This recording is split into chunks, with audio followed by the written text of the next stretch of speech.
Alors, j'ai des excuses de Bonjour Fabien. tout le monde. Bonjour. Les excuses de Fabien Sommier, de Arnaud Van Pret, prof de SVT, qui était dans l'Académie de Créteil et qui est désormais dans l'Académie d'Amiens. Alors ensuite, j'ai Loubetière de Toulouse, qui a une impossibilité. Marie-Françoise Brivet de Nice également. Nathalie a eu subitement aujourd'hui une réunion impérative programmée à 17 heures. Alors, elle pourra peut-être venir un peu plus tard. Voilà. Et Romain avait fait part de difficultés, mais il est là pour le moment. Voilà, je vais pouvoir vous accorder une demi-heure, 40 minutes, mais bon, c'est encore un peu le rush avant la pause estivale. Voilà, Voilà, voilà. donc il y a encore quelques impératifs, malgré tout. Voilà. Oh Oui, oui. Corinne, c'est très compliqué Corinne, la fin d'année, hein. Corinne Très m'a Absolument. lourd. appelé, elle ne pourra pas venir non plus. Corinne m'a appelé, elle ne pourra pas venir. Oui, Et exact. voilà, Parce elle garde des jumeaux. voilà, c'est ça. Voilà. Bon, ce qu'on pourrait faire peut-être, avant de se lancer dans un ordre du jour très formel, hein, c'est sur un plan un peu plus d'impression, comment on a vécu cette année, là où on est. Euh, du point de vue donc de notre activité, de démarche, etc., des élèves qu'on a eus, et puis des choses qu'on a essayées. Est-ce que, Franck, tu peux nous dire deux, trois mots un peu biographiques sur l'année qui vient de s'écouler? Oui, tout à fait. Bon, d'abord, bonsoir tout le monde, hein. De notre côté, on est, enfin moi en particulier dans le rôle qui est le mien de coordonnateur, hein, j'ai moins directement la main sur l'activité, mais on est toujours bon, dans le développement euh, voilà, d'évaluation par contrat de confiance au niveau de la circonscription. Ça, c'est bon, c'est installé pour le premier degré, et là, on est bon, en perspective toujours avec les collèges.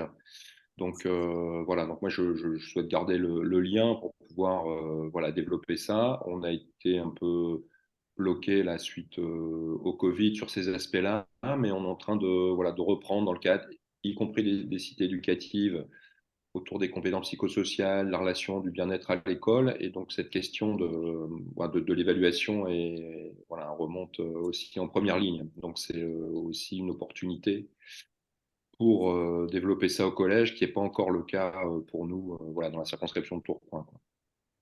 Voilà où on en est. D'accord, d'accord. Par rapport aux autres années, est-ce qu'il y a des choses qui t'ont plus frappé, qui sont... Enfin, tu en as déjà un peu parlé, mais bon. Plus frappé cette année, non, bon, c'est globalement moi, le retour que j'ai des professeurs, c'est que ça reste compliqué, quoi, la sortie de Covid sur bon, Ouais. dans le rapport aux apprentissages surtout, à la mobilisation des élèves, hein. Donc c'est ce que me disent bon, voilà, c'est ce que me disent les professeurs, et en même temps, voilà, avec une nécessité encore de réfléchir encore et toujours à avoir des approches hein, qui peuvent justement permettre plus facilement d'amener tout le monde à la fois à une réussite et donc à un bien-être scolaire, quoi. Donc voilà, c'est plutôt une thématique, comme je disais, qui, je pense, va s'imposer là rapidement, hein. Donc c'est pour ça que c'est important qu'on maintienne, enfin pour moi en tout cas, qu'on maintienne le lien avec le groupe. Et moi, je suis là aussi pour écouter et entendre ce qui se fait, quoi, pour pouvoir aussi le relayer. Est-ce qu'il y a des relations avec Jérôme Ganard? Ben non, Vous on êtes, n'a toujours pas fait, voilà, parce que l'idée c'était effectivement voilà, de travailler avec lui, de le faire venir au collège. Puis bon voilà, en fait, on était rebousculé. Bon, il y a eu le Covid, mais il y a eu la mise en place des cités éducatives avec un collège qui a pris la main là-dessus, et donc un principal bon, voilà, qui a été lui-même voilà, pris énormément par ces aspects-là. Et donc, bon, on a toujours d'inscrit dans le contrat d'objectif hein, de passer et de mettre en place le contrat de confiance. Donc, on a toujours cette perspective-là, effectivement, de rencontrer Jérôme Gagnard, de le faire participer. pour avancer sur ces questions-là. Bon, j'espère qu'on mettra ça en place bon, l'année prochaine. Et c'est vrai qu'on est en même temps très rattrapé par les plans de formation autour du français et des maths qui prennent aussi beaucoup de place, hein, et qui laissent effectivement peu de place pour des temps davantage ouverts à d'autres dimensions, quoi. Mais bon, on a, je pense, voilà, la perspective qui va s'ouvrir par rapport au choix qu'on a fait au niveau de la cité éducative, des compétences psychosociales, du bien-être à l'école, de réintroduire une entrée forte sur l'évaluation. Merci beaucoup. Alors, il y a Et de rien. deux choses qui m'ont frappé, en particulier le contrat d'objectif dont tu viens de parler, Ouais. où, où la démarche est un peu inscrite comme objectif. Alors ça, tu vois, c'est le genre d'information qui, pour nous, est capital à faire remonter. Et donc, Bon, c'est ce que tu viens de faire. voilà. Si une trace écrite te semble possible à nous communiquer, ben, Ah oui, on oui, fera. bah, je peux transmettre le contrat d'objectif du collège là, bon, qui date un peu, qui n'a pas été mis en place, puisque l'idée c'était de l'évaluation par compétence au contrat de confiance. En fait, c'était Ah ça, oui, hein, très bien, très voilà. bien. Donc c'était ça. Donc bon, pour toutes les raisons que je viens d'évoquer, là, on n'a pas suffisamment avancé là-dessus, mais oui, bah, je peux transmettre bien sûr le document, ouais, ouais. Il existe, il était validé, il doit être évalué. C'est un des aspects effectivement qui manquera dans l'atteinte des objectifs. Mais voilà. On- Oui, parce qu'il peut y avoir une certaine exemplarité en disant, bah, il y a d'autres endroits, hein, où ça a été inscrit dans les contrats, je crois peut-être à La Réunion, si Catherine le confirme. Mais Oh, c'est ça, très ben, intéressant, si tu veux, d'avoir un éventail. Oui, alors Catherine? nous, je ne sais pas si je peux intervenir, c'est juste, moi j'ai fait une évaluation d'établissement d'un lycée général et technologique. Alors c'était un lycée que je connaissais, bon c'était un hasard. Et du coup, quand même, dans les échanges qu'on a pu avoir avec les équipes pédagogiques, à part mes enseignants qui connaissaient très bien André Antibi, le mouvement contre la consommation et le PCC, les autres enseignants ne connaissaient pas. C'est vrai que lorsqu'on a présenté le rapport, du coup, enfin, le rapport d'évaluation, dans les préconisations, on parle de formation et en particulier de formation sur l'évaluation par contrat de confiance. Et là, je sais que je vais toucher un lycée, quoi. Donc, j'étais assez très contente d'avoir participé à l'évaluation d'établissement parce que du coup, dans le rapport d'évaluation, on parle de l'évaluation par contrat de confiance. Donc, je me dis, donc là, j'ai touché un lycée. Donc, je ne sais pas ce que ça va donner, mais c'est quand même à peu près une centaine de professeurs quand même. Et comme je suis inspecteur référent de collège, là aussi, j'ai participé à des conseils école-collège. Alors, où il y a beaucoup d'actions en maths français. Sauf que comme à un moment donné, je suis intervenue parce que c'est bien de faire tout ça, mais si à un moment donné, il n'y a pas de confiance des élèves dans les évaluations, ça ne sert à rien. Donc, il y a quand même des personnes qui ne connaissaient pas encore l'évaluation. Donc là, du coup, je me dis, j'ai touché un collège. Donc, je me dis que, voilà, j'essaime. Alors, nous, sur l'académie, enfin bon, moi, on remet au plan académique de formation. Ça fait 3 ans que je suis ici. Ça fait donc, j'ai toujours mis l'évaluation par contrat de confiance au cœur du plan académique de formation. Donc là, on remet en place, ça s'appelle la valeur des évaluations. Donc dedans, de toute façon, il y a une grande partie pour l'évaluation par contrat de confiance. Et c'est vrai qu'on a aussi surtout mis en place un projet. Alors, moi, je suis sur la voie technologique en STMG, où on a une vraie problématique. Alors, je ne sais pas s'il y en a qui ont vu les enseignements de spécialité pour la première année au mois de mars, Oui. qui ont fait que nous sommes au niveau national, même à l'académie, hein, on est largement en dessous de toutes les moyennes nationales, puisque les enseignements de spécialité dans d'autres disciplines sont entre 12, 13 et 14. Nous, on était en dessous de 10. Mais c'est une réalité de terrain. Les élèves sont en difficulté en seconde, on les met à 35 en difficulté en première et terminale, avec des professeurs de l'enseignement général qui ne croient pas aux élèves, qui considèrent qu'ils ont trop de difficultés en maths et en français. Donc l'idée, c'est qu'on a monté un projet. Donc j'ai 22 établissements qui ont du STMG sur 25. On a 2 lycées l'année dernière qui ont fait un projet donc, à effectif réduit, avec obligation de travailler en équipe interdisciplinaire et de travailler en évaluation par contrat de confiance. Donc ça faisait partie du projet. Alors quand je dis obligation, c'est un grand mot, mais ça faisait partie du package en fait. Voilà. Donc on l'a présenté pour dire pourquoi c'était important. Voilà. L'obligation est un grand mot, mais on a expliqué pourquoi c'était important. Et à la rentrée prochaine, j'ai 5 établissements qui rentrent dans l'expérimentation, je dirais, d'effectifs réduits, mais surtout permettre le travail en équipe interdisciplinaire, en pédagogie de groupe et de projet, et donc en évaluation par contrat de confiance. Alors, j'enverrai je l'ai envoyé à Corinne, mais je te l'enverrai, Gérard. Il y a une petite vidéo qui a été faite donc, sur le bien-être, entre autres. Très bien.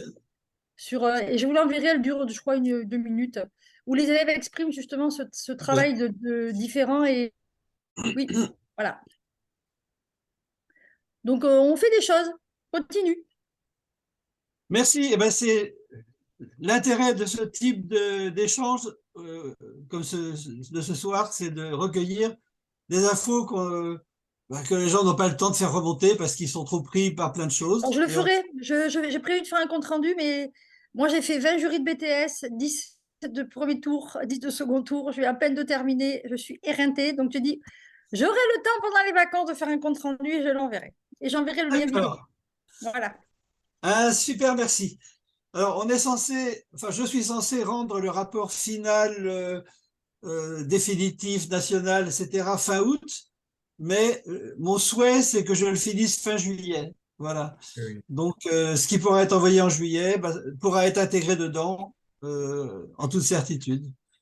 Voilà, mais c'était très intéressant et là aussi, on aura peut-être des traces d'extraits de documents qui indiquent les recommandations que tu as faites et puis tout ce qui est en train de se faire. Et merci d'avance, Catherine, pour tout ça. C'est un tour de table, hein, Je veux Julie. bien faire le compte Oui, rendu alors Aurélie, oui, bien pour sûr. le département de la Dordogne.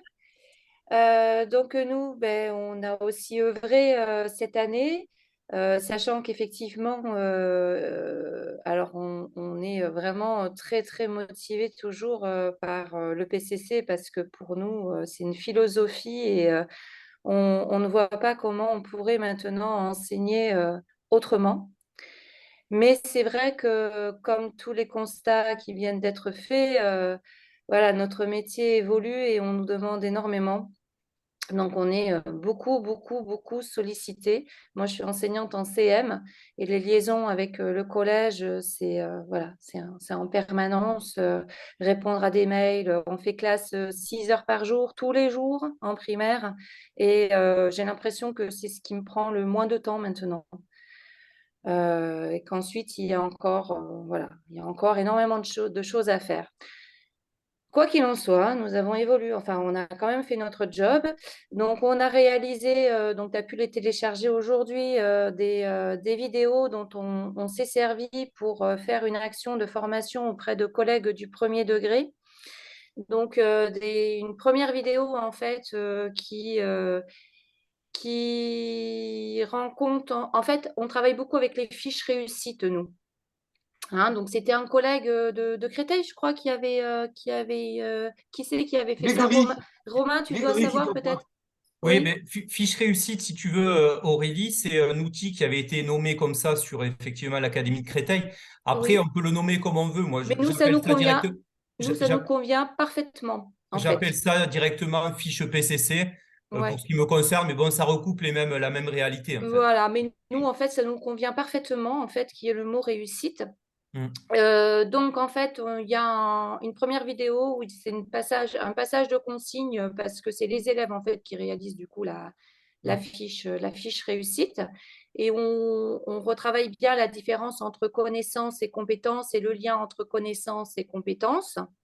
Ensuite, il y a une deuxième vidéo où on voit les élèves qui font le lien entre la fiche réussite, les exercices et les leçons, hein, dans l'objectif aussi de les rendre autonomes dans l'apprentissage, de réviser à la maison, hein. On est face à des CM, mais qui vont aller du coup au collège et c'est important pour nous qu'ils apprennent grâce à la fiche réussite et le PCC aussi à se confronter au collège à des évaluations où ils n'auront pas le PCC, mais où ils auront ce bagage-là et ils apprendront à être autonomes. Ensuite, on a une vidéo où on voit les élèves c'est plus à la question-réponse en fait. Donc, nous, c'est adapté avec de la coopération où ils vont se positionner, savoir est-ce qu'ils savent faire, est-ce qu'ils pensent qu'ils ne savent pas faire. Donc, tout ça avant l'évaluation. On a aussi une vidéo avec des témoignages d'élèves qui disent ce que ça leur apporte d'avoir des évaluations avec le PCC. Et enfin, on a une vidéo aussi avec la fabrication d'une fiche réussite, mais en maternelle, où ça se passe en dictée à l'adulte. Voilà. Donc, on a réalisé ces vidéos. Donc, ça nous a pris quand même pas mal de temps parce qu'il faut sélectionner. Donc, on en a fait aussi échelonner sur l'année. Donc, par exemple, dans ma classe, ça a été en début d'année, donc où les élèves apprennent à réaliser ces fiches réussites. Dans la classe de ma collègue, ça a été en milieu d'année. Donc là, ils sont un peu plus aguerris aux fiches réussites. Et en maternelle, bien sûr, c'est encore de grands moments d'apprentissage. Ensuite, on a fait une action de formation. Alors, on a rencontré aussi beaucoup informé les parents. Et on a fait des actions de formation auprès de collègues du département qui sont en maternelle, cycle 2, beaucoup cycle 2 et cycle 3. Et on a fait le constat qu'en fait, ces collègues, ceux qui sont venus, trouvent vraiment des limites maintenant dans leur façon d'évaluer.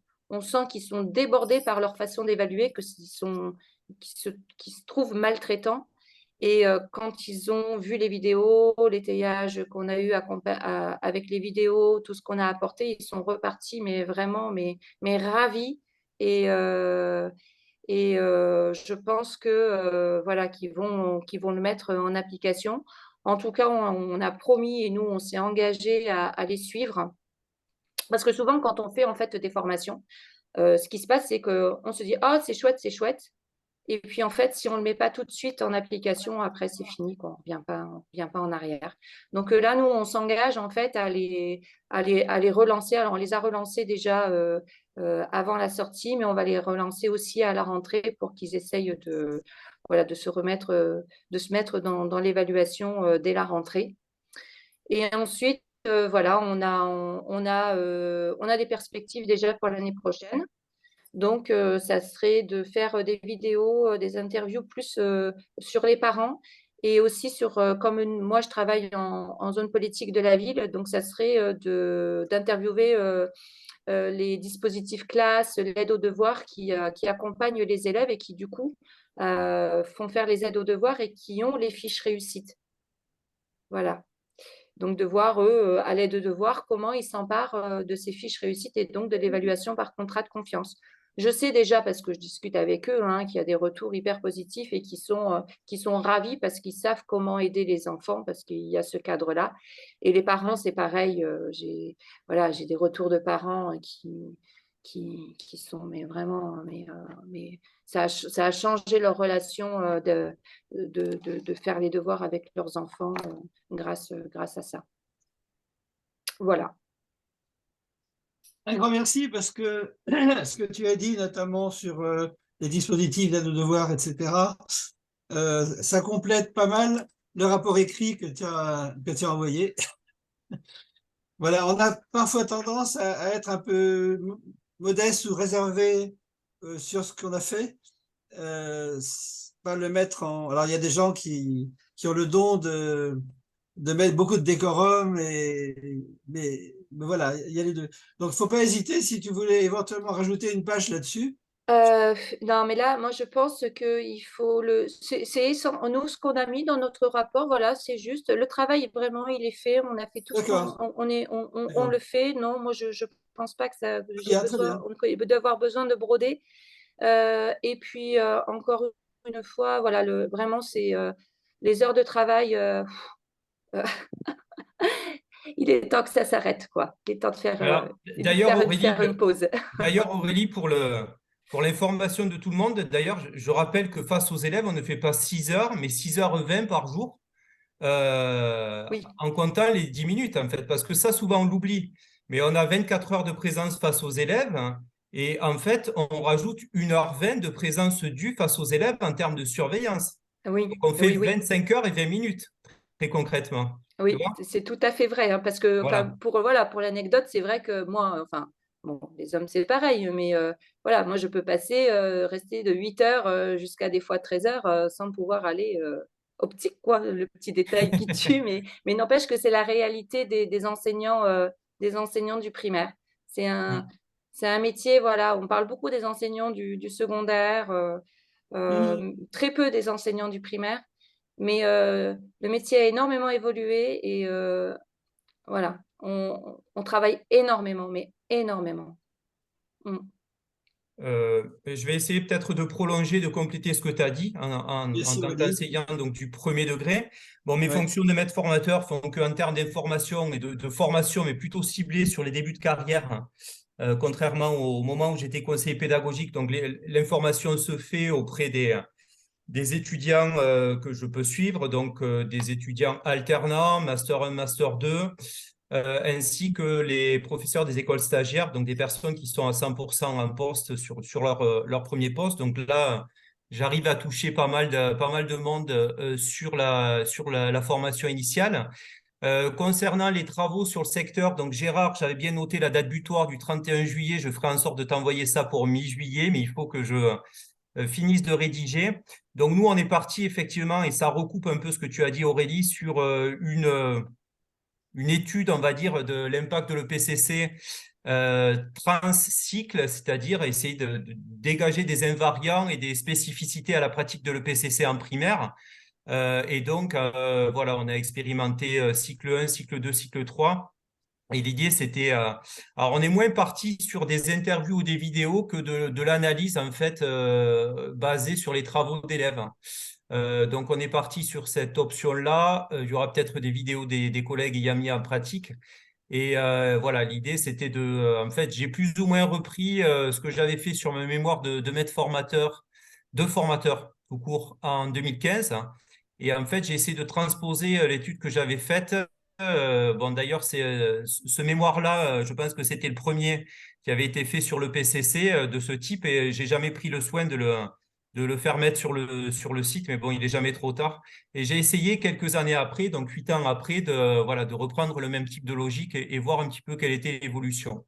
Voilà, donc c'était un peu l'idée avec les adaptations spécifiques aux différents cycles. Donc, j'ai pas pu toucher d'enseignants du collège cette année en cycle 3, contrairement à ce que j'espérais. Et donc, l'idée pour l'année prochaine, c'était de retisser un lien avec le collège de secteur pour pouvoir mettre en place des actions de ce type-là.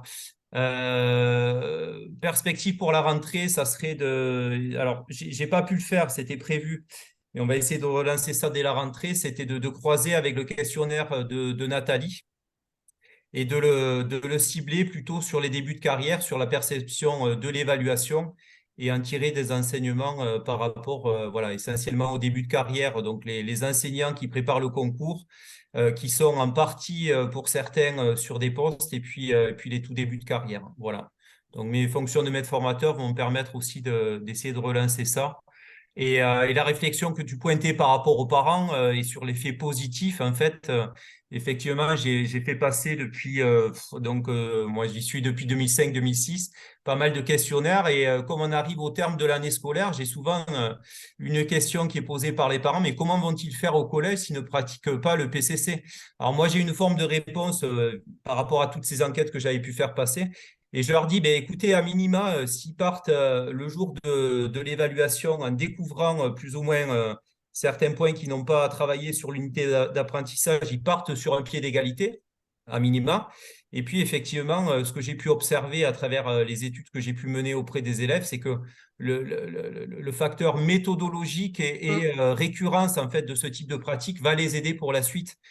Clairement. Et donc, voilà, moi, avec mes CM2 sur la deuxième partie d'année, sur cette fameuse fiche réussite ou fiche PCC, j'ai tendance à les laisser travailler sans filet, c'est-à-dire qu'au départ, on l'a construit et ensuite, à travers un travail de groupe, ils partent à l'évaluation en ayant construit eux-mêmes également cette fiche. Et l'idée, c'est aussi de les préparer pour l'entrée au collège, en fait. Voilà. C'est tout Voilà. à fait ça, mais vraiment, moi, je te rejoins complètement. C'est vraiment, nous, notre façon de voir et ce qu'on ressent sur le terrain et ce qu'on dit, c'est-à-dire que on prépare en fait les élèves à être autonomes face aux évaluations et de savoir se débrouiller avec et de savoir faire les liens entre les exercices, les leçons et les évaluations de ce qui est attendu par les enseignants. Alors, je peux livrer juste une petite anecdote pour le porter à la connaissance de tout le monde et j'en terminerai là.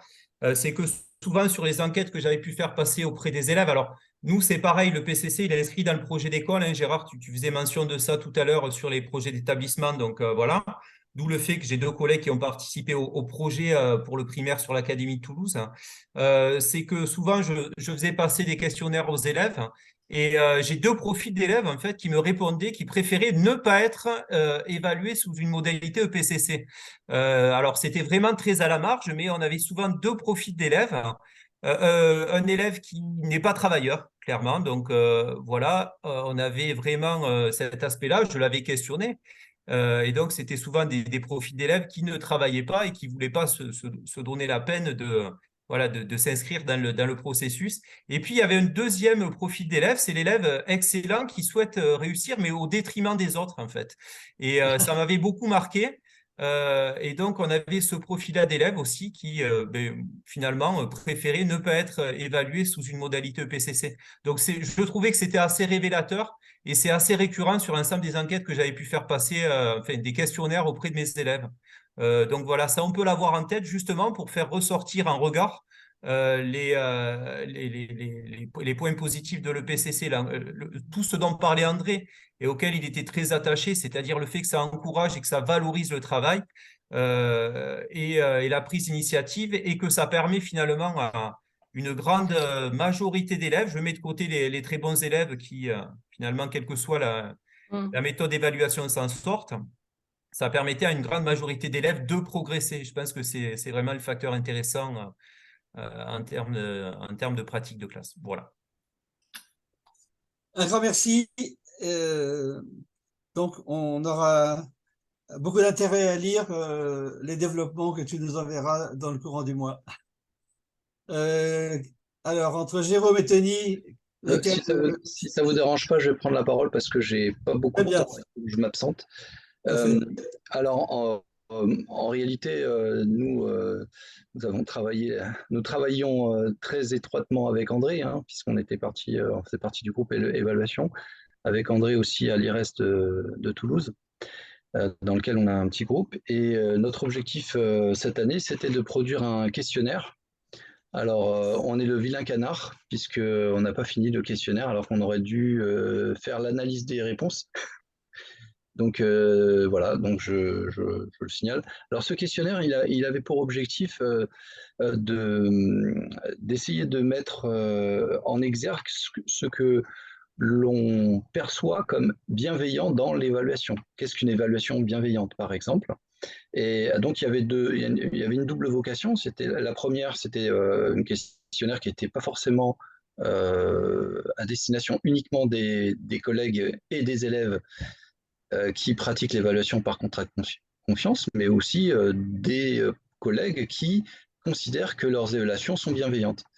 Donc dans ce questionnaire, il y avait un volet où on essayait d'analyser ce qu'on pouvait entendre par bienveillance d'un point de vue prof, d'un point de vue élève, d'un point de vue administratif aussi, d'un point de vue parent. Qu'est-ce qu'une évaluation peut avoir comme conséquence? Donc j'ai vu que mes collègues en ont parlé aussi pas mal en termes de bien-être pour les apprenants surtout, hein, puisque c'est ce qui est important, le bien-être des apprenants qui va favoriser l'apprentissage ou pas. Et donc dans ce questionnaire qui était assez ambitieux, qu'on n'a malheureusement pas terminé, et qu'on espère pouvoir terminer quand même avant août, l'objectif aurait été de le proposer en questionnaire de rentrée aux élèves, et à diffuser, bien sûr, comme c'est un questionnaire en ligne, à diffuser via l'ENT aux parents et aux enseignants aussi. Voilà. Alors après, c'était quand même des objectifs assez ambitieux qu'on avait. Est-ce qu'on va réussir à les atteindre? Je sais que beaucoup parmi vous, dans vos groupes différents, vous avez utilisé, exploité des questionnaires. Donc l'idée, c'est quand même d'essayer de faire un questionnaire qui puisse être utilisé par tous et pour tout niveau. C'est pour ça que en fait, j'ai pas imaginé la complexité de ce questionnaire. Enfin, voilà.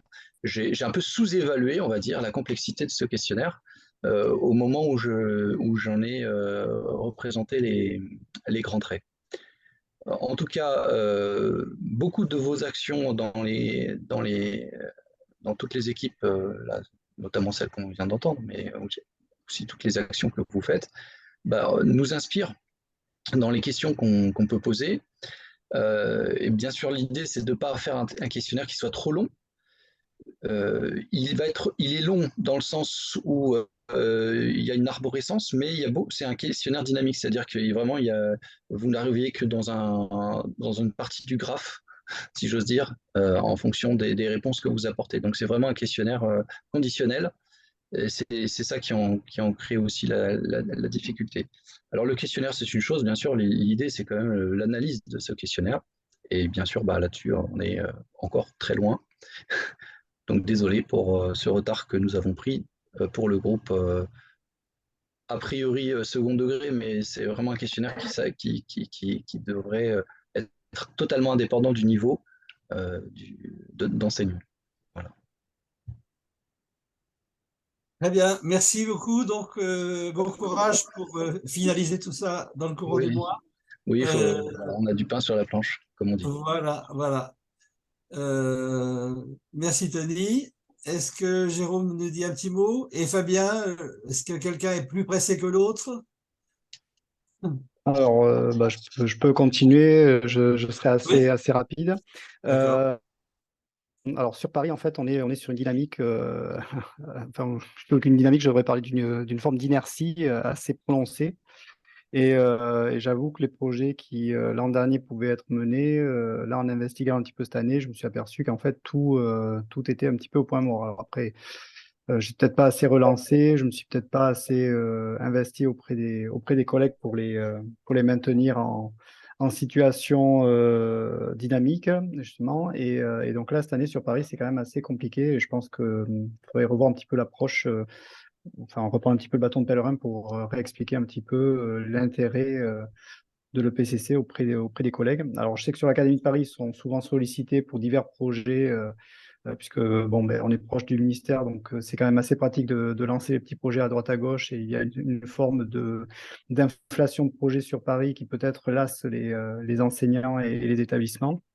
Mais là, en tout cas, là, nous, on est vraiment en perte de vitesse au niveau de la capitale. Voilà ce que je voulais dire. Est-ce que le Lab Sorbonne, dont tu fais partie, peut mettre dans ses programmes quelque chose qui se rattache à ce que nous faisons? Gérard, c'était exactement la question que je souhaitais éviter. Euh, voilà. Alors, Alors, en fait, le Lab je Sorbonne. réitère ma provocation. Non, mais tu as raison. Après, ta question est tout à fait légitime. En fait, le Lab Sorbonne Cardi était une formidable idée et elle est toujours. Le problème, c'est dans la mise en œuvre, on se heurte à des difficultés fortes, voilà, de pilotage et de cohésion d'équipe. Et donc, tout est en train de voler en éclats. Voilà, pour faire simple. Aïe. Et moi-même, l'an prochain, d'ailleurs, j'arrête mes missions au sein du Lab Sorbonne et je pars vraiment sur une autre mission. Voilà. Parce que c'est très, très compliqué en ce moment. Voilà. Donc, je sais pas, après, il va peut-être falloir trouver autre chose qu'à travers le Lab Sorbonne. Et je sais pas, il faut travailler autrement. Je ne sais pas encore comment. Est-ce que tu as toujours des contacts avec la Fédération Santé des étudiants de France, la FSEF, par laquelle Ouais. on t'a connu au départ? Oh, effectivement, j'en ai encore un petit peu. Même si, comme je l'ai quitté, bon, je suis plus directement en lien. Après, ce qu'il faut savoir, c'est que la Fondation, en ce moment, est en train, elle aussi, de traverser une zone de turbulence, puisque la convention qui liait la Fondation au ministère a été dénoncée par le ministère. Donc, Oula. ouais, voilà. Donc, on est là aussi sur quelque chose qui n'est pas forcément très positif. Et d'ailleurs, l'inspection générale est venue faire un audit. Voilà. Et donc, il va falloir trouver un autre partenariat de Ouais, moi, je sais. financement. Bon, on n'en Il y parlera a un pas. petit peu de bruit à côté de moi, je suis un peu désolé. Non, mais je pense que ce qu'il faut revoir, c'est surtout l'approche même, comment on peut approcher les établissements. Là, la Cardi sur Paris, en ce moment, c'est au point mort où ça ne fonctionne plus. Ah oui? Et ouais. Donc, on a même plus moyen là pour les toucher. Le Lab Sorbonne, bon, ben voilà, ça marche pas, c'est un petit peu au point mort. Voilà, je pense que là, il vaut mieux essayer je sais pas, en fait, essayer de raccrocher quelques personnes qui seraient prêtes à se lancer sur ce projet-là. Mais là, j'ai pas assez bien cartographié encore le secteur de Paris. Alors l'an prochain, je pars à l'inspection. Peut-être que j'aurai plus d'opportunités de sonder des établissements et d'essayer de voir des équipes pédagogiques éventuellement qui voudraient bien se lancer dans l'expérimentation de l'EPCC sur Paris. Voilà. Alors, il y a une idée qu'on entend beaucoup en Île-de-France, qui est que dans les quartiers difficiles, en banlieue, etc., les équipes sont obligées de se souder et de faire de l'innovation, alors qu'à Paris, ils ont des bons élèves, ils restent très individualistes, il n'y a pas beaucoup d'innovation. Alors, est-ce que c'est une idée fausse qu'il faut balayer? L'idée en elle-même, elle n'est pas complètement fausse. C'est vrai qu'il y a des quartiers sur Paris qui sont extrêmement favorisés et où il est très difficile vraiment de lancer des projets puisque il n'y a aucune adversité. Donc, chaque professeur travaille dans son coin et ne souhaite pas en faire plus. Bon, voilà, il peut y avoir de ça effectivement dans certains quartiers. Après, il y a quand même, on a quand même des quartiers qui sont assez compliqués sur Paris. Hein. Faut pas croire que tout est facile. Mais effectivement, plus on est en difficulté, plus on a envie aussi de chercher des solutions, de se souder, d'avoir une cohésion. Forcément, c'est quand même une aide. Sur Paris, quand même, il y a un changement, enfin, il y a deux changements. D'une part, la mixité, quand même, qui est prônée par le recteur actuel, le recteur Querero, qui souhaite vraiment mettre en place de la mixité partout. Et il a fait voler en éclats quand même pas mal de barrières qui mettaient des zones protégées. Et Louis le Grand et Henri IV ont été l'an dernier assez exposés là-dessus. Et ensuite, on a un autre phénomène qui est un petit peu, qui peut être peut-être un côté un petit peu sclérosant pour les équipes, c'est quand nous sommes en perte de vitesse au niveau des élèves, Ah oui, puisque nous perdons, enfin, à la rentrée prochaine, par exemple, nous fermons 8 lycées sur Paris. la Donc, démographie. ah oui, on est sur une démographie, une baisse démographique. Je crois que le chiffre, c'est 200 000 personnes en moins par an dans la capitale. Donc, on est vraiment sur depuis le confinement, hein, donc on est vraiment sur des départs en grand nombre de la capitale. Ben, donc fermeture d'établissement dans le primaire et puis là donc de lycée, ce qui fait que les enseignants se demandent à quelle sauce vont-ils être mangés et est-ce que ça vaut le coup de s'investir ou pas. Et on peut se retrouver avec des établissements sclérosés, voilà, dans l'attente, voilà, de savoir un petit peu ce qui va se passer par la suite. Alors après, ça n'excuse pas tout, et puis on peut toujours essayer de lancer des choses. Je pense que là, il faut vraiment essayer de repartir avec quelques équipes qui seraient prêtes à entendre et à vouloir expérimenter. Mais comme je disais en introduction dans mon propos, bien souvent, il est quand même facile pour le ministère de venir solliciter des établissements sur Paris, puisqu'ils sont à côté. Et résultat, on se retrouve avec pléthore de projets ou d'expérimentations. Et des fois, qui exaspèrent aussi un petit peu les équipes, puisqu'elles sont sans lendemain, ou alors mettent en tension justement les établissements. Donc voilà, il y a aussi ce phénomène-là que je découvre au fur et à mesure. Merci Ouais. de Je cette suis tableau. désolé, c'est moi qui, là, je casse toute l'ambiance, là, c'était assez dynamique, c'était hyper intéressant, là, et ben voilà, je suis désolé, je suis venu tout casser. Non, mais on ne cherche pas à masquer les réalités et on cherche surtout à les améliorer Oui. là où on pense avoir des leviers pour le faire. Aurélie. Alors justement, à propos de la CARDI, nous aussi, on a une question, Gérard. De quelle façon tu pourrais nous aider à avoir les liens avec la CARDI de Bordeaux, entre la CARDI de Bordeaux et le département de la Dordogne, pour qu'on puisse construire un projet avec eux? C'est-à-dire que nous, on voudrait bien faire quelque chose, mais il nous faudrait vraiment enfin, remplir un énorme dossier pour se faire après nous dire oh ben non, ça ne nous intéresse pas. Nous, ça ne nous motive pas, hein. Clairement, ça ne nous motive pas parce que comme on l'a déjà dit, on est déjà très débordé.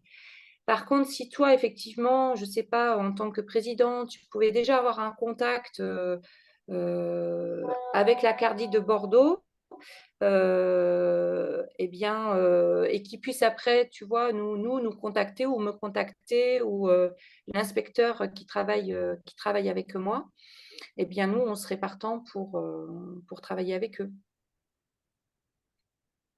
Très bonne question. Alors, sur un plan complètement minimal, j'avais transmis alors, il y a plusieurs mois la liste des CARDI avec les adresses électroniques des contacts et les noms des contacts. mais je reconnais qu'il aurait été bien, et bon, il va falloir qu'on le fasse, hein, qu'il y ait une lettre du mouvement à tous les cardis, précisément pour introduire les démarches locales. Ça a manqué, je suis d'accord. C'est une critique qu'on peut se faire, et donc on va tâcher de réparer ça, parce qu'on a énormément à montrer donc à la Cardie, et de son côté, elle a aussi tout un gisement de choses intéressantes à nous montrer, et c'est vrai que c'est un peu bête qu'on n'ait pas, voilà, qu'on puisse pas aller plus loin. Donc je note ta remarque avec beaucoup d'assistance. Ok, merci. Fabien, veux-tu dire un mot? Hop. Ah, Oui, Fabien? oui, Ah, oui, pardon. bonjour. Désolé pour Merci. mon retard. Je t'en prie. Oui, enfin, bah, je vais dire bonjour, mais en fait, comme j'ai pas entendu la question posée, je vais pas pouvoir y répondre. C'est une table ronde impressionniste sur le déroulement de l'année, comment on l'a vécu, quels sont les points remarquables qu'on a envie de raconter. Ah ben oui, moi, je suis allé faire une conférence à Strasbourg. Ben voilà. Répercussion d'une petite conférence que j'avais fait. Je crois que c'était en juin dernier pour remplacer Gérard au départ, hein, dans le cadre de l'association WIM-CEDU, enfin, une plateforme d'apprentissage, mais qui touche à tout ce qui est problématique d'évaluation. Et donc, j'avais fait une présentation de la constante macabre, le PCC, et j'avais glissé un lien avec cette plateforme d'apprentissage. Cette conférence avait été enregistrée, a été visionnée à distance par une collègue de l'Académie de Strasbourg qui a parlé de ça à une IPR de mathématiques de l'Académie de Strasbourg et qui a dit, mais ce monsieur-là, il faut absolument le faire venir. Le monsieur en question, c'était moi. Bon, ok. Et donc, j'ai été invité à venir présenter, enfin, ils m'ont payé le déplacement et 2 heures de conférence aussi, à préparer donc un exposé. J'avais 2 heures, en fait, pour faire une conférence et puis un moment d'échange. 2 heures, 2 heures et demie, au rectorat de Strasbourg, à destination de profs en lien avec des labos de maths. Vous savez, ce truc qui est un petit peu à la mode là, dans l'établissement scolaire en ce moment. Voilà, un franc succès. Bon, je m'en attribue pas le mérite, hein, parce que j'ai tout pompé sur les documents d'André et sur des trucs d'avant, mais juste pour dire qu'il y a eu un écho vraiment favorable. J'ai eu des mails le lendemain de personnes qui me demandaient des précisions et des conseils pour le diffuser dans leur établissement. Si bien que voilà, j'y suis retourné pour faire à peu près la même chose dans un collège à Mulhouse, et là, succès beaucoup plus mitigé. Voilà. Alors c'est intéressant, mais alors il y a plusieurs. Alors c'est du ressenti, hein, tout ça, hein, mais clairement, il n'y avait pas le même engouement dans la réaction des gens. Mon analyse, c'était que à Strasbourg, c'était en plein milieu d'année, des gens déjà impliqués dans la labo de maths, donc qui réfléchissent sur leurs pratiques, qui sont bon, au taquet. Je suis prof de maths et je m'adressais à des profs de maths, et même si j'essaie d'écloser au maximum, je pense on se comprend déjà, enfin, j'ai un crédit de légitimité. Là, c'était tout un collège en mai, en fin de journée, et sur des heures de réunion imposées par l'établissement parce qu'ils sont dans un dispositif REP+. Donc, pas la même motivation au départ. Et ben, je prends quand même sur moi, je ne suis pas très familier de ce genre d'exercice, même si j'aime bien. Je pense que je n'ai pas assez réfléchi à l'adaptation au public. Je dis, bon, ça a bien marché la première fois. Ben, non, en fait, je ne m'adressais pas aux mêmes personnes, pas les mêmes contraintes. Alors, pas de remarques hostiles, hein, mais j'ai bien senti un bon manque d'intérêt. Et pour les petits échanges que j'ai pu avoir avec eux, en gros, ce qui ressortait, c'était, ouais, mais d'accord, oui, effectivement, mais bon, en gros, ils n'en sont pas là. Si déjà ils arrivent à faire prendre un silo à leurs élèves et qu'ils travaillent, ils disent, bah, nous, nos élèves, de toute façon, ils ne font rien. Alors, on est très loin de la conscience macabre. Alors, j'ai essayé d'expliquer que justement, pour la mise au travail, ça, voilà, il y avait des trucs, mais c'était une réaction un petit peu. Je ne m'étais pas méfié, en fait. Voilà. Mais bon, la bonne nouvelle, c'est que le mouvement est soutenu à fond par Hélène Tano, qui est donc hyper de mathématiques sur l'Académie de Strasbourg.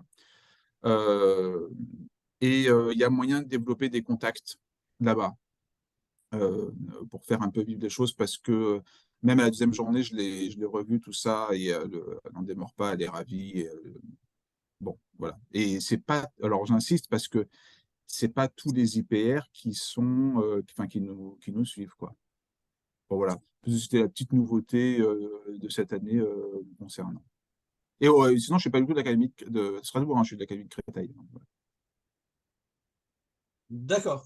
Alors, la logique de ce que tu viens de dire, Fabien, c'est que notre groupe s'enrichisse d'une dizaine de membres en Alsace, parce que tu leur proposeras, tu diras, mais finalement, on fait des trucs intéressants, si vous voulez, on vous inscrit, ça engage à rien. Pourquoi pas? Tu parles du colloque? Ou Non, non, je tu parle penses à quoi? de le groupe, là, le groupe PCC DGESCO, si tu veux, ce groupe qui se réunit ce soir, en effectif certes réduit, mais enfin bon, il y a à peu près 150 membres officiels Mhm, euh, qui peuvent recevoir des. C'est un contexte d'échange en fait, hein. C'est simplement un contexte d'échange. mhm. Ça n'engage pas à quoi que ce soit, sauf si quelqu'un veut aller plus loin, bien entendu, hein, comme toi ou d'autres, Et hein. juste pour que je sois au clair, être membre du MCLCM, c'est pareil que être membre du groupe PCC DGESCO, où il y a eu enfin, j'ai jamais bien compris en fait. Non, c'est pas la même chose. Euh, D'accord. disons, l'adhésion au MCLCM est une procédure très récente que nous avons jugé nécessaire de mettre en place parce que c'est une association qui vit Oui, ben, depuis c'est une une asso, vingtaine donc d'années forcément, oui. sans adhésion. Bon, c'est un problème. Le groupe EPC de l'ESCO, c'est un contexte d'échange pédagogique pour promouvoir effectivement l'évaluation par contrat de confiance, comparer les contextes dans lesquels on peut la mettre en œuvre et qui sont différents, ce qui se traduit par des modalités éventuellement un peu différentes, etc. Donc, si tes collègues alsaciens sont intéressés, Oui, oui. il Donc, je suffit d'un poursuivrai cet email échange pour avec. dire bah oui, oui, je veux bien. Ils te répondent et puis on les inscrit. Ouais, d'accord, Ils d'accord. donnent un Ça minimum de marche. coordonnées pour qu'on puisse les joindre. Mais oui, bon, ben, à ce moment-là, Donc, ouais. on Et serait donc, ravis. Oui, pardon. notre groupe, c'est un sous-groupe du MCLCM finalement, le PCC Works Et indépendant. si tu veux, c'est un groupe qui un peu une caisse de résonance par rapport à l'engagement qu'on a avec la DGESCO de D'accord. développer le PCC, Ok. puisque tous les ans, on signe une convention avec le directeur général. Et j'ai signé la dernière fois, la dernière en janvier dernier. Euh, bon, alors ça conditionne les heures, mais ça conditionne aussi ce qu'on peut faire pour aller plus loin dans le centre de notre démarche, hein. Nous sommes soutenus par le ministère, on peut dire ça aux Oui, oui. Alsaciens, et qui sont parfois très légitimistes en disant, ben, écoutez, le ministère soutient, et si ça vous intéresse en plus, ben, venez, Hmm. on vous convoquera quand il y aura des échanges, et puis voilà. Ok. D'accord. Merci. Ça marche. Merci. Et Hmm. Académie de Créteil pour ta vie de prof à Livry-Gargan, dans Seine-Saint-Denis? Euh, ben moi, c'est ce que je suis en train de te mettre par écrit là suite à ta demande, mais les mois de juin sont très chargés pour les assos, donc hein, et divers bilans, ils sont magnifiques, enfin, vous savez. Donc je suis dessus. En deux mots, pour les groupes, euh, donc j'écris comment je suis amené, enfin comment j'ai commencé à mettre en place le PCC au pied de la lettre quand j'ai commencé ça. Je sais plus, il y a peut-être 10 ans, mais je sais plus exactement quand. Et pourquoi j'en suis revenu un petit peu et comment je fais des petites modifications, des petites variations qu'André voulait absolument pas, mais moi très vite je m'y suis mis et donc bah, j'explique un petit peu pourquoi, voilà, mais j'évite quand je peux éviter de les faire évidemment.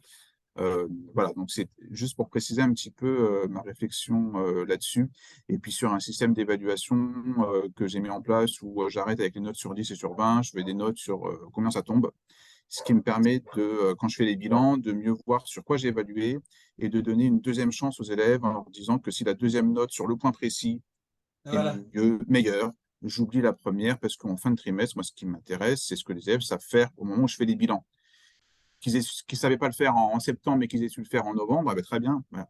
Et quand je gardais mes notes sur 20, je ne pouvais pas reprendre ça. Et, voilà. Et j'ai eu des échos très favorables des élèves et de parents d'élèves également là-dessus. Alors, ce n'est pas de l'évaluation, par contre, à de confiance, mais je trouve que ça agit sur la confiance, quoi. Voilà.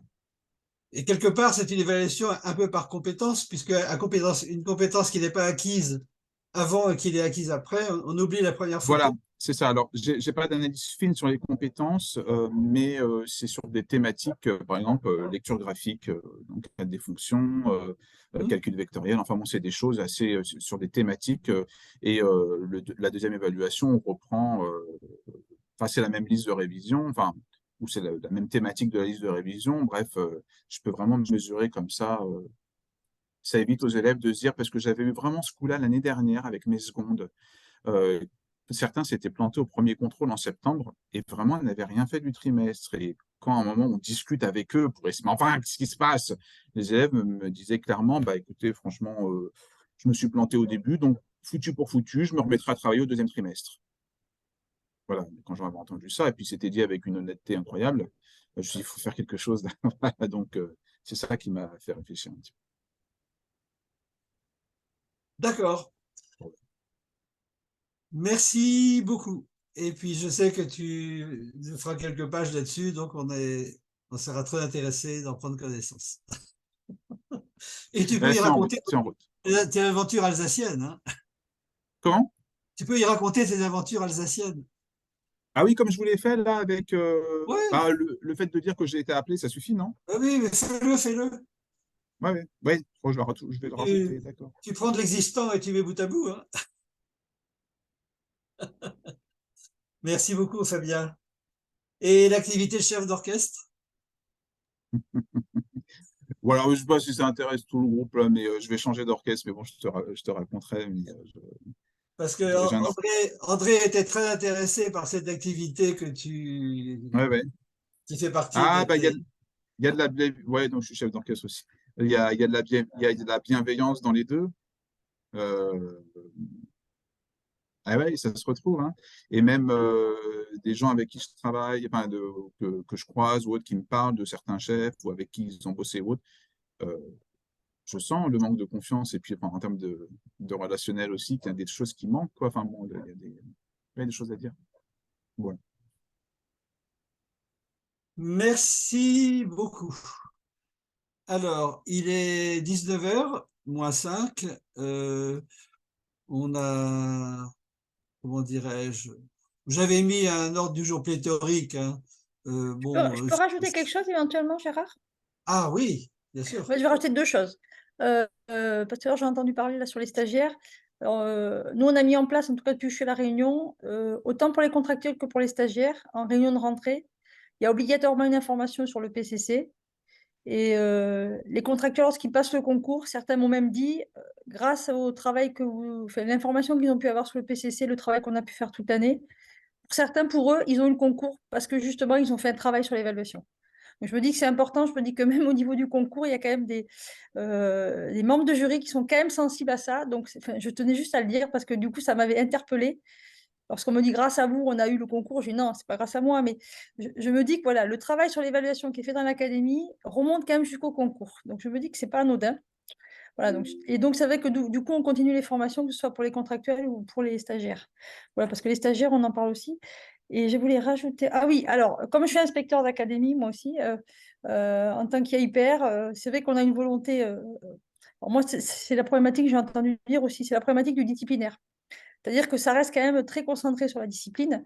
Et ce que Oui. j'aimerais, c'est que ça puisse, j'allais dire, aller sur d'autres disciplines. C'est pour ça qu'on essaye d'aller sur les projets avec les équipes interdisciplinaires et l'enseignement général en particulier. Mais je pense que je l'avais déjà dit, c'est la plus grande difficulté à l'heure actuelle. C'est comment associer les équipes pédagogiques à l'évaluation par contrat de confiance, parce que lorsque c'est un ou deux profs qui le fait, c'est très compliqué, autant pour les élèves qui ne s'y retrouvent plus, parce qu'ils ne savent plus comment gérer, oui, à lui et lui, on fait comme ça, à lui, on fait... Et c'est compliqué, voilà. Donc ça veut dire que là, on essaye de voir, c'est quand les équipes le mettent en place, je les incite vraiment à travailler en équipe, parce que c'est trop compliqué, sinon, autant pour les élèves que pour eux. Enfin, c'est une remarque supplémentaire. J'avais autre chose, mais ça reviendra plus tard, c'est pas grave. Merci beaucoup. Oui, cet impact, tu veux dire sur les concours pour devenir prof, c'est bien ça ou c'est sur les concours dont tu parles, hein, c'est ça? Oui, oui, c'est les CAPET. Enfin, nous, c'est CAPET économie et gestion. En tout cas, je sens qu'il y a quand même des membres de jury qui sont sensibles. Ça veut dire que, enfin, faut se dire que c'est. Enfin, moi, quand j'entends tout le monde parler, j'entends le premier degré, j'entends le collège, j'entends le lycée. Enfin, moi, je suis en lycée. Bon, moi, j'ai même des profs de chez moi, j'ai des chargés de mission qui travaillent aussi sur le PCC en BTS, en post-bac. Alors, là où ça passe pas pour l'instant, on a essayé de faire. C'est en classe prépa, ça ne marche pas du tout. Je le dis Ah clairement. oui, Alors, ça, c'est. On a un mur devant la porte. Donc, pourtant, j'ai des classes prépa, moi, qui sont réservées au STMG, les classes prépa ECT. Donc, ça passe en DCG, c'est ah aussi oui. compliqué en filière expertise comptable. Donc, sur le post-bac, moins sur les BTS, là, je pense qu'on arrive à faire un travail aussi qui est extrêmement important parce que enfin, moi, je ne sais pas vous comment ça se passe. Il y a peut-être une baisse d'effectifs, mais nous, on a quand même une perte d'effectifs en BTS. Moi, je ne sais pas où sont les élèves à l'heure actuelle après le bac, hein. Ils ne sont pas dans la restauration, ils ne sont pas dans le bâtiment, ils ne sont pas en BTS, hein.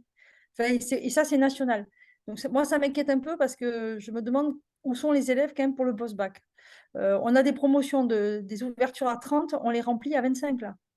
Et quand il y en a 18 qui le passent, et après on me dit, oui, on a fait un bon chiffre. Ben, en fait, si on en a eu 15 sur 30 au départ, non, on n'est pas bon, hein. On n'est vraiment pas bon. Mais bon, avec les D'accord. résultats du bac qui viennent de sortir, apparemment, tout le monde a le bac, donc tout le monde est bon. Mais je m'interroge quand même sur la maîtrise des langues, sur la confiance des élèves dans le système. Enfin bon, bon, c'est bien, on a toujours des marges de progrès, donc c'est ça qui est important. On a plein de choses à faire. Donc c'est quand même le plus. Voilà, c'est quand même. Moi, je vois le bon côté des choses dans ce sens-là. Même si on a beaucoup de travail, on ne peut qu'avancer. C'est très intéressant, notamment ce que tu dis sur les concours, parce que c'est souvent un point aveugle, les concours. On a du mal à pénétrer ce contexte-là. Bien que, alors Marie-Françoise était là tout à l'heure, je sais pas si. Bonjour Nathalie. Je sais pas si Marie-Françoise est encore là. Non, apparemment elle n'est plus là. Et Ludovic, hein, qui avait travaillé beaucoup sur les concours alors, de grandes écoles, hein, pour imprimer une démarche du type EPCC au niveau de l'oral, hein, avec des banques d'exercices. Mais bon, ça, c'est autre chose. Mais en tout cas, ce que tu as dit sur le CAPET et le fait que la culture de l'EPCC arrive à gagner un petit peu les jurys est très intéressant, effectivement. Ah, et Peut-être dernière chose. Voilà. Et ce que j'avais oublié, pardon, c'est que comme je suis IPR et que je fais quand même des rendez-vous de carrière, j'essaye de mettre en place l'évaluation par contrat de confiance. Il avait fait un document là-dessus, André, oui, et oui. ça marche très bien. En tout cas, je pense qu'à 90%, j'ai des enseignants qui sont extrêmement attentifs au fait que je puisse en tout cas échanger sur le contenu du rendez-vous de carrière et j'essaye de faire une évaluation par contrat de confiance lors des rendez-vous de carrière. Alors, on ne peut pas le faire avec tout le monde, mais à 90%, ça se fait. Et je n'ai que des retours positifs. Et ce qui n'est pas aussi simple que ça à faire, quand même, je tiens juste à le dire, c'est pas aussi simple que ça parce que c'est aussi nouveau. C'est-à-dire qu'il y a un vrai échange, un vrai partage et entre guillemets, c'est plus un entretien en face à face, mais c'est plutôt un entretien en côte à côte. C'est un peu la position qu'on peut avoir avec les élèves en classe. C'est très particulier. En tout cas, je m'essaye depuis plus d'un an. C'est très intéressant. Je pense que je suis une des rares à le faire parce que c'est le retour que j'ai des enseignants. Ils n'ont pas l'habitude d'avoir un inspecteur entre guillemets proche. Voilà, c'est un peu entre guillemets, hein. Ouais, c'est ce Tout que je à voulais fait. rajouter.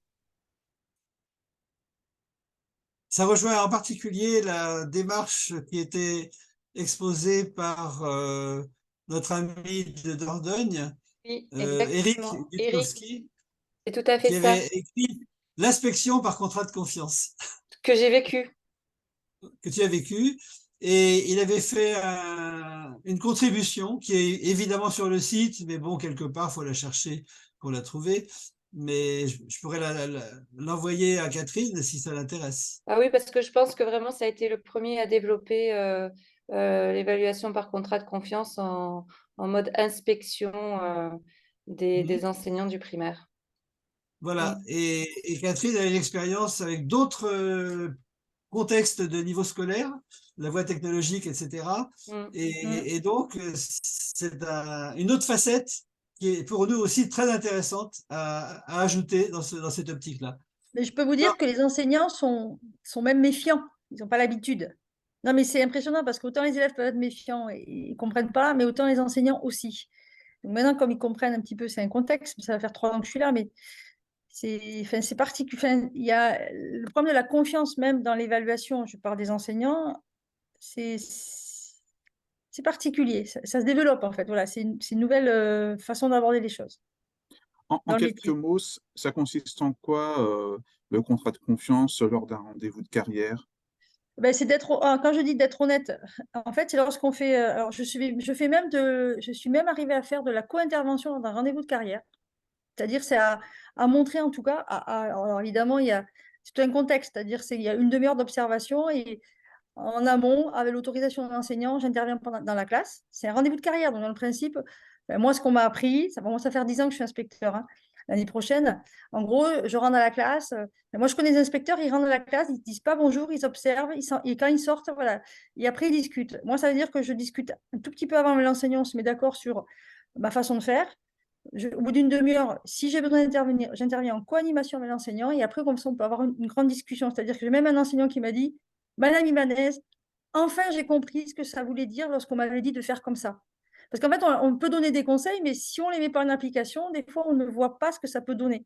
Et là, on voit directement ce que ça donne. C'est-à-dire, par exemple, juste, on travaille beaucoup sur la réorganisation de l'espace de travail, sur la pédagogie de projet, sur l'autonomie des élèves. Alors, ça a l'air anodin tout ça, parce que moi, j'ai du mal avec le frontal, hein. Parce qu'on voilà, l'évaluation entre pairs, l'auto-évaluation, je peux me faire aussi une auto-évaluation très très rapide parce que l'enseignant ne sait pas comment faire. Enfin, parce que je peux avoir des rendez-vous de carrière, des jeunes rendez-vous de carrière ou des plus anciens. J'ai même des enseignants qui me disent, ça fait 15 ans que j'enseigne, c'est la première fois qu'on me dit de faire comme ça. Donc voilà, mais ça veut dire que ça peut être complexe dans la démarche.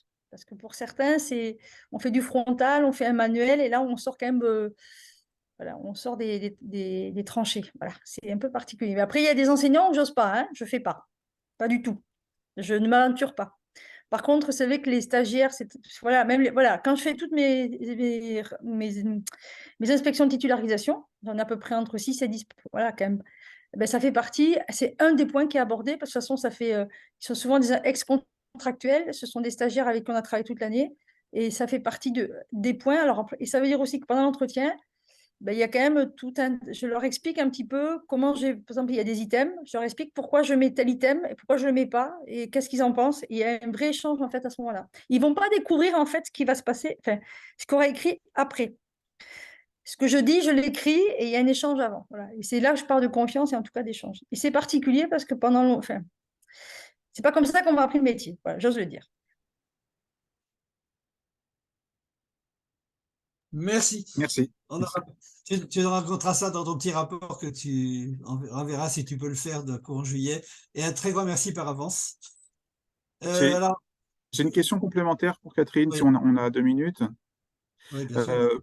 Pourquoi ça marche pas l'évaluation par contrat de confiance en prépa? Enfin, c'est ce que tu disais dans ta présentation. Je ne sais pas si c'est un Et établissement en particulier ou ah d'autres. oui, c'est le lycée Belle-Pierre de La Réunion qui a une classe prépa parce que pour eux, même les expertises comptables, j'ai le lycée Belle-Pierre et un autre lycée, ben parce que pour eux, la façon d'enseigner, c'est frontal, c'est l'enseignant qui dit et que de mettre 4 à un élève, c'est normal, il ne peut pas avoir la moyenne. Enfin, c'est quand je dis c'est des habitudes et c'est ancré, j'ai du mal à sortir Là, je sais, j'ai pas trouvé la solution encore à l'heure actuelle, hein. C'est-à-dire, J'ai du mal. quand il y a le PCC, enfin, c'est-à-dire que c'est quoi? Ils ont peur d'avoir des bonnes notes ou c'est le principe, ils Oui, pensent je que pense que c'est pas c'est ça. efficace? Si, je pense que c'est Ah ça. oui, Oui, ça parce sera pas qu'en fait, crédible. faut savoir qu'aux classes prépa, même quand ils passent des concours, les moyennes, elles sont même pour certains, entre 6 et 8, quoi. Mais on me dit que c'est des bonnes notes quand même, hein. Et on me dit que c'est des bonnes Non, mais notes. Bon, voilà. C'est ancré, ouais, c'est historique, ouais. hein. Moi, j'y rentre pas trop parce qu'il n'y a pas d'intérêt, de toute façon. Enfin, ça ne sera pas mon cheval de bataille. J'ai une classe dans l'académie, bon, c'est pas mon cheval de bataille. Ok, d'accord, merci. Oui, André avait coutume de dire que la notation, enfin l'évaluation en prépa et dans les concours des grandes écoles relevait de la psychiatrie. Bon.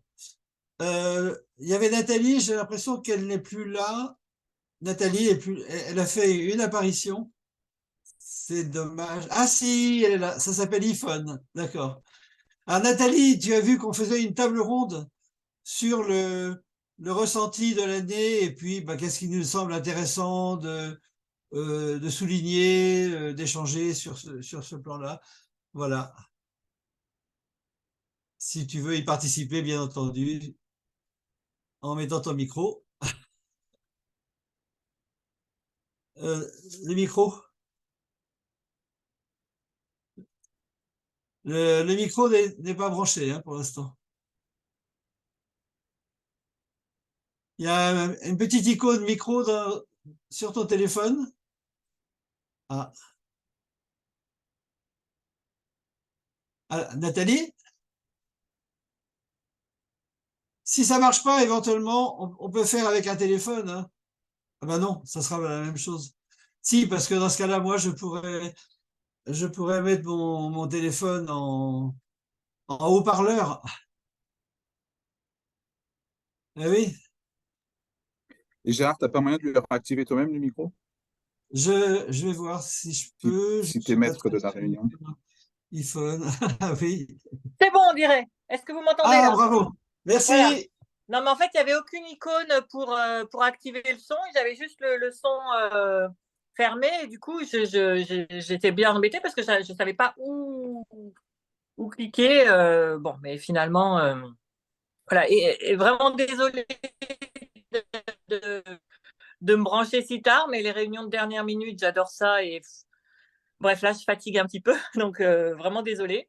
Euh, Est-ce que tu peux me redire, Gérard, ce que tu En souhaites, réalité, enfin, on a commencé par cet aspect de table ronde, enfin de panorama de l'année dans ouais, les contextes extrêmement divers qui ont été racontés par les uns et les autres. Alors, c'était très intéressant.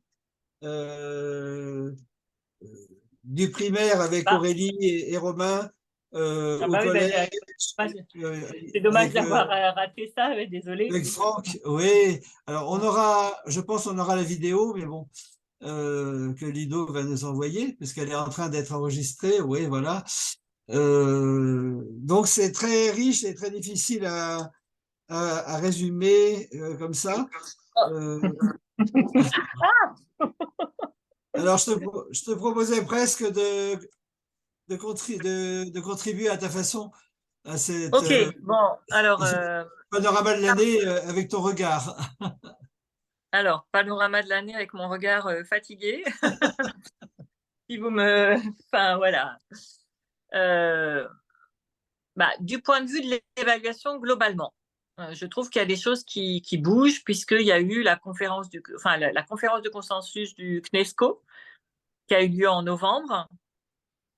Il y a eu également la thématique du colloque du réseau des INSPE, du printemps de la recherche en INSPE, c'était au mois de juin, où la thématique était également l'évaluation. Donc voilà, il y a vraiment des choses qui commencent à... Enfin, en tout cas, la thématique de l'évaluation est une thématique vive, comme on peut dire. La nécessité de quelque part de revoir les modalités d'évaluation, pointer tel ou tel dispositif, hein, et notamment le PCC. Voilà, dans la conférence que Pierre Merle a faite dans le cadre du printemps de la recherche en INSPE, eh bien, voilà, très naturellement, j'ai envoyé la capture d'écran.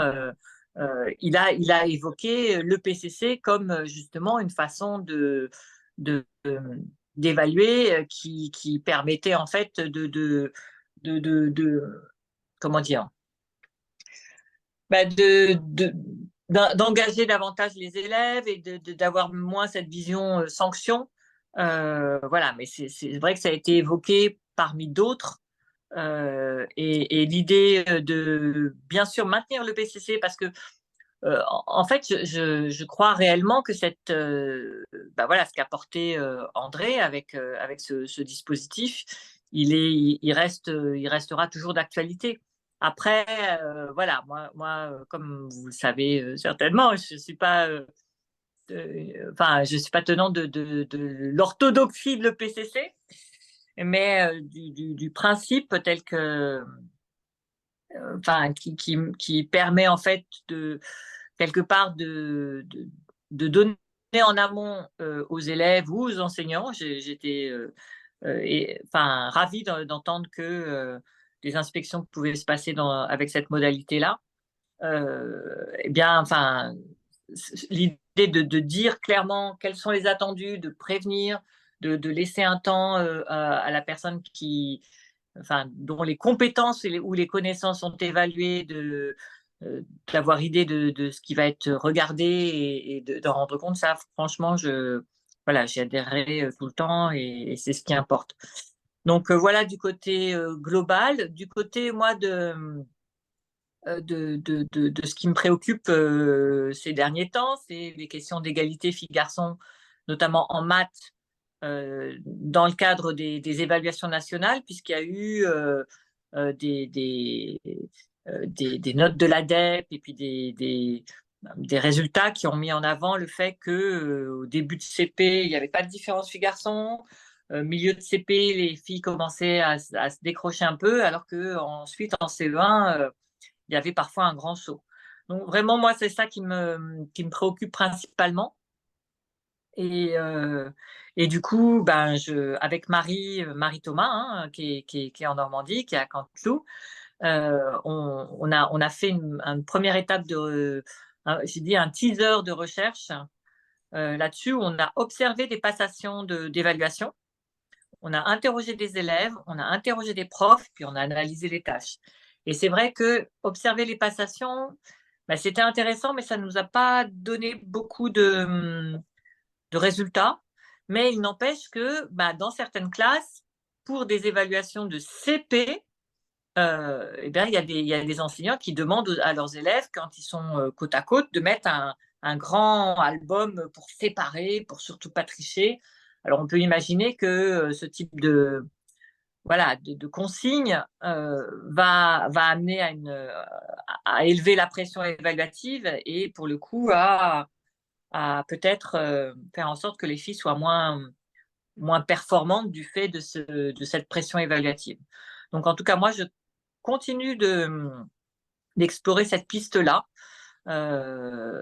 de compréhension de phénomènes qui se passent au moment des évaluations, et je me dis que ça pourrait être aussi intéressant de regarder ça dans le cadre du mouvement, parce que le PCC, en fait, c'est une réponse à quelque chose qu'André avait identifié et qui est en fait une pression, moi j'appelle la pression évaluative que supportent les élèves et qui font que ils perdent des moyens, et ça c'est réel.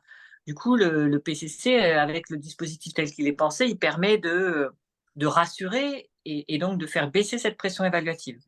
Donc voilà, c'est tout ce que je peux dire en cette fin de journée horrible où j'ai enchaîné les réunions non-stop.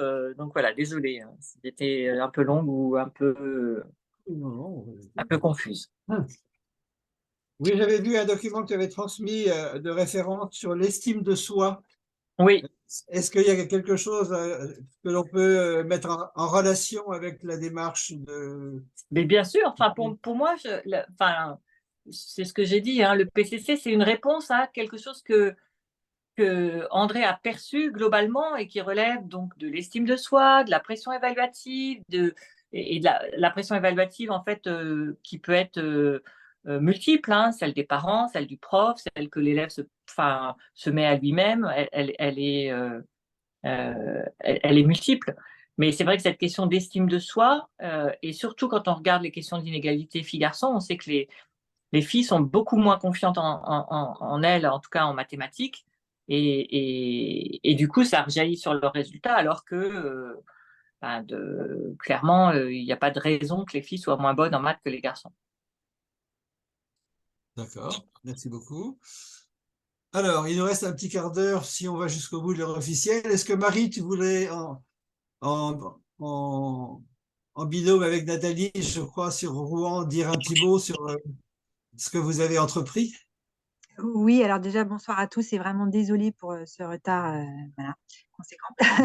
Oui, effectivement, j'ai la chance d'avoir été contactée par Nathalie pour faire partie donc de son projet de recherche sur ces différences de résultats en mathématiques filles-garçons dès le CP. Donc du coup, voilà, moi j'ai permis d'apporter des enseignants qui ont tout de suite adhéré en fait à l'idée de rechercher en fait des causes à ce phénomène qui paraît juste incroyable, parce que quand on reçoit ce postulat en disant voilà, il n'y a aucune différence en début de CP et voilà, dès l'évaluation mi-CP en janvier, on remarque des écarts importants. Qu'est-ce qui a pu se passer? Et ça, c'était super de voir des enseignants enthousiastes de participer à un projet de recherche, qui se retrouvaient du coup vraiment extrêmement motivés pour participer, pour rencontrer de nouvelles personnes, rencontrer donc les personnes qui ont travaillé sur tout le protocole de recherche à l'INSPE. Et voilà. Et du coup, j'en profite pour remercier Nathalie parce que vraiment, Non, moi, je te remercie. mais non, mais Très vraiment, sincèrement. c'est une chance et c'est un très beau projet qui n'est pas effectivement tout à fait, je ne sais pas mais voilà, on sort de l'EPCC pour le coup, vraiment, et puis, mais on est toujours sur cette grande problématique de l'évaluation et sur le fait que là, sur ce coup-là, on aimerait savoir ce qui peut provoquer ce phénomène terrible et sur lequel voilà, Nathalie a essayé de proposer des choses pour le contrer. Et je suis très fière de participer à cette recherche à ses côtés. Voilà. Moi de même. Une petite question à Marie. Oui. Est-ce que, comment dirais-je, quand on donne un petit exercice, Oui. que ce soit du français ou des maths, hein, est-ce qu'il y a des aspects de contexte, de situation l'exercice, il s'inscrit dans une situation, hein, que ce soit un comptage, la géométrie, un comptage ou un récit. Est-ce que, en rentrant un peu dans les contenus, on arrive à identifier le pourquoi de l'aisance des uns et du manque d'aisance des autres? Je veux dire, est-ce que le contenu de l'exercice nous éclaire éventuellement, est un élément, si tu veux, est un facteur de différenciation filles-garçons après? Alors, vraiment, là, moi, je ne suis pas didacticienne, je ne vais pas avoir la réponse sur le contenu vraiment didactique. Et je crois que ça, sur cette partie, Nathalie travaille avec une collaboratrice sur vraiment ce qui va pouvoir peut-être expliquer une différence de performance filles-garçons. Je crois que pour l'instant, il n'y avait rien de probant au niveau de l'analyse vraiment de la tâche qui était proposée, mais c'est une des hypothèses, hein, de savoir si c'est effectivement le contenu en lui-même de l'exercice qui peut mettre en difficulté plus ou moins. Voilà. C'est en tout cas pour ma part, c'est pas sur quoi apporter notre première phase de. C'était vraiment Mais même sur moi, je le ne saurais pas contexte. répondre. Hein. Ben oui. C'est rare, alors là. Alors, c'est pas une question EPCC, là, on l'a pas bossé avant. Hein. Non, là. En tout cas, non, parce que oui, pardon. C'est une hypothèse qui a été avancée, hein, puisque effectivement, on peut se Oui. poser la question parce que c'est voilà, c'est un des champs d'investigation. Mais là, vraiment, on n'y est pas encore, en tout cas. Oui, parce que dans les manuels, il y a eu beaucoup de travaux sur les manuels avec les stéréotypes qui sont présents même de façon implicite même dans des visuels, dans des petits dessins, des images, etc. Et dont on peut éventuellement imaginer que ce n'est pas sans impact sur la façon dont on perçoit les choses en tant qu'élève, je ne sais pas. Enfin, voilà. Oui, donc tu parlais plus du contexte du décor, en fait, du décor qui va être porté. Je pensais que tu parlais plutôt de la tâche en elle-même, de la tâche. Non, enfin, oui, la situation dans laquelle s'inscrit la tâche. Oui. Les termes, Alors, y compris les termes même, les termes oui. des énoncés. Oui. Non, ce qui est sûr, c'est que ces termes peuvent apporter une différence de performance au niveau peut-être parfois de l'origine sociale de la difficulté dans laquelle se trouvent les élèves. Là, c'est prouvé depuis longtemps que voilà, quand on met déjà du temps et qu'on ne comprend pas l'énoncé et qu'il faut réexpliquer à certains enfants des termes qui paraissent simples, notamment sur les évaluations nationales, on considère qu'un petit Français de CP doit comprendre ces termes-là. Moi, travaillant en éducation prioritaire, je peux dire que non. Donc effectivement, là, si les maîtresses ne reverbalisent pas, ne reformulent pas la consigne sur certains problèmes, on va avoir un item chuté en mathématiques alors que le problème était juste un problème de lexique. Donc là, on est sur un problème qui est important parce que il faut savoir ce qu'on évalue en fait. Et quand on dit aux enseignants ne reformulez rien et passez ces épreuves nationales pour que ce soit le plus comment dire, uniformisé. En fait, ben, on a un souci parce que les enseignants nous disent bah, je veux bien, mais à ce moment-là, je vais noter que cet élève-là ne comprend pas ou en tout cas n'est pas performant sur cet item mathématique, alors que c'était ailleurs que se portait la difficulté et que finalement, en reformulant avec d'autres termes, il aurait pu venir à bout de cette tâche mathématique aussi bien qu'un autre élève. Donc ça pose problème sur le fait de est-ce qu'on réadapte un petit peu finalement ces consignes de passation.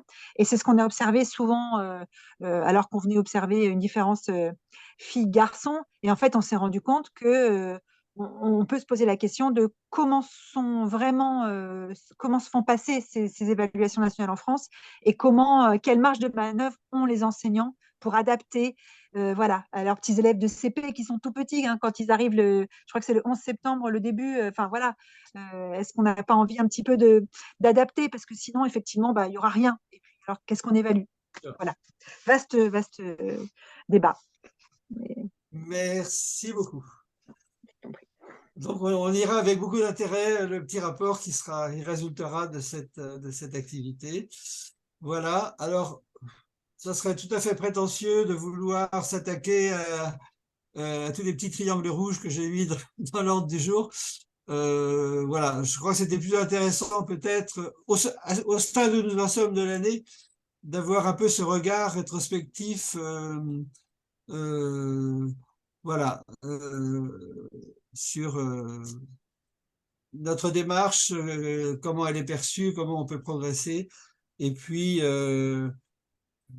comment ça se passe au plan national, comme Nathalie l'a évoqué, avec les différents colloques et l'évaluation qui est en pointe dans les sujets de ces événements. Bon, on va pas peut-être prolonger beaucoup. Moi, je vais juste rajouter une dernière chose, je vais me permettre, je vais juste rebondir sur ce qui a été dit sur l'estime de soi chez les élèves et en particulier peut-être problématique filles-garçons. Oui. Moi, je veux juste rappeler quand même qu'en voie technologique, parce que je pense que c'est quand même un univers qui est très peu connu à l'heure actuelle, nous avons une majorité d'élèves qui sont d'origine sociale très défavorisée, voire défavorisée à 80%, voire plus. Et donc, ce sont des élèves qui ont un manque crucial de confiance en eux. C'est pour ça que le PCC dans ces classes-là est primordial. Je peux vous dire que moi, j'enverrai le lien, hein, Gérard, là, sur une expérimentation qu'on a fait dans un lycée. C'est extraordinaire le retour des élèves. Parce qu'on a voulu le concentrer sur les élèves. Donc, et je peux vous dire qu'on a diminué l'absentéisme de 50% sur un projet, mais ça veut dire que là, il y a tout un travail derrière. Mais il n'y a pas que le PCC, mais ça veut dire que enfin, moi, le PC, je dis que c'est un tout. Mais ça ne peut pas ne pas exister, en fait. Et surtout dans ces classes-là, quand on parle d'estime de soi, que ce soit petit ou grand, hein, je dirais que c'est à tous les âges, mais surtout, c'est des élèves, moi, je veux dire, ils sont cabossés, ces élèves. Hein. Exactement. Ils sont cabossés, hein, je veux dire, ils sont grands, pour certains, ils ont presque 18 ans, pour certains, ils ont des parcours très, très compliqués au niveau personnel. Et lorsqu'on a des enseignants qui leur permettent, et j'allais dire, c'est grâce juste à des évaluations, je dirais, vous voyez, ou alors ou une mise en perspective, c'est-à-dire qu'ils peuvent passer à l'oral juste parce qu'on travaille sur le grand oral. Ça a l'air anodin, mais même parce qu'on parle d'évaluation, il y a l'écrit, mais il y a aussi beaucoup l'oral à l'heure actuelle, nous sur le grand oral, en tout cas en terminale. Mais ça change tout. Hein. Enfin, moi, je pense que le PCC, ça devrait être obligatoire. Voilà. Pour moi, c'est le mot de la fin. Ça devrait être obligatoire. Eh ben, c'est une conclusion que nous pouvons partager avec beaucoup d'enthousiasme. Un grand merci. Et donc, on a fait deux sessions cette année. Bon, on aurait pu en faire plus, hein, mais l'année a été un peu pas forcément évidente Puis on a eu quand même une difficulté de se relever de cet événement qui nous a tous bouleversés le 20 mai 2022, le décès de notre cher André Antibi. Voilà, mais tout ce qui a été évoqué ce soir montre que vraiment on tient bien le flambeau partout, et je trouve ça extrêmement positif, touchant et encourageant. Voilà, donc souhaitez-moi aussi bon courage pour faire le rapport d'activité finale.